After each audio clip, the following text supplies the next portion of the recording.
பிடிக்காத சமூகம்.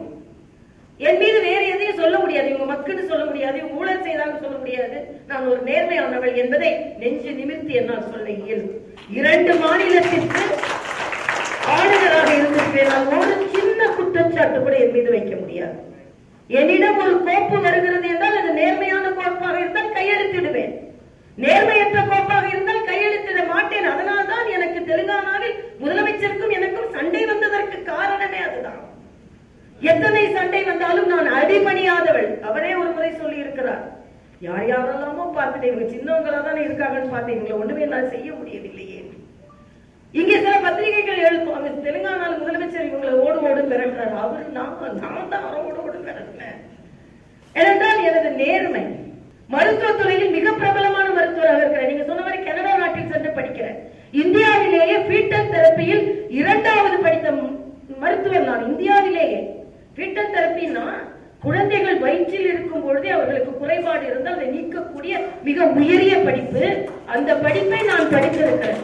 எனக்கு சில நேரம் கஷ்டமா இருக்கு, இந்த தம்பிங்கெல்லாம் மீம்ஸ் போட்டு ட்விட்டர்ல உனக்கு என்ன தெரியும், நீ என்ன அது போன உனக்கு என்னன்னா நான் எப்படிப்பட்ட ஆளு, உங்களுக்கு என்னப்பா தெரியும். கன்னியாகுமரி டு காஷ்மீர் வரைக்கும் பேஷன்ஸ் எனக்கு வருவாங்க. 2 மணி ஆகும் எனது கிளினிக் மூடுறதுக்கு. இரவு அதிகாலை 2 மணி. 2 கிளினிக் வச்சிருந்தேன். ஒன்னு ஐஸ் ஹவுஸ் கிட்ட கோடம்பாக்கத்துல, இன்னொரு பாண்டிச்சேரி கெஸ்ட் ஹவுஸ் கிட்ட ராமசாமி சாலையில. அதையெல்லாம் முற்றிலுமாக விட்டு தான் இதை அரசியலில் சேர்ந்த உடனேயே இதை முற்றிலுமாக விட வேண்டும். இல்லைன்னா அரசியல் 2 குதிரையில் பயணம் செய்ய முடியாது. ஒரு நாள் என் கணவர் டாக்டர் சவுந்தரராஜன் போய் கேட்டேன், எனக்கு இவ்வளவு லட்சம் வருது, இதை விட்டுட்டா உங்களால முடியுமான்னு. டாக்டர் திடீர்னு இப்படி ஒரு கேள்வி கேட்கிறா அப்படின்னு.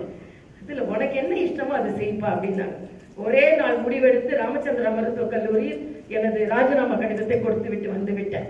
ஆக அப்போ ஒரு பெரிய முடிவு. எல்லாரும் சொன்ன எனக்கு காங்கிரஸ்ல சேர்ந்திருந்தா இவங்க அப்படி ஆயிருக்கலாம் இப்படி ஆயிருக்கலாம், அது திராவிட கட்சியில சேர்ந்திருந்தா என கூட படித்தவர்கள் எல்லாம் திராவிட கட்சியில் இணைந்திருந்தார்கள்.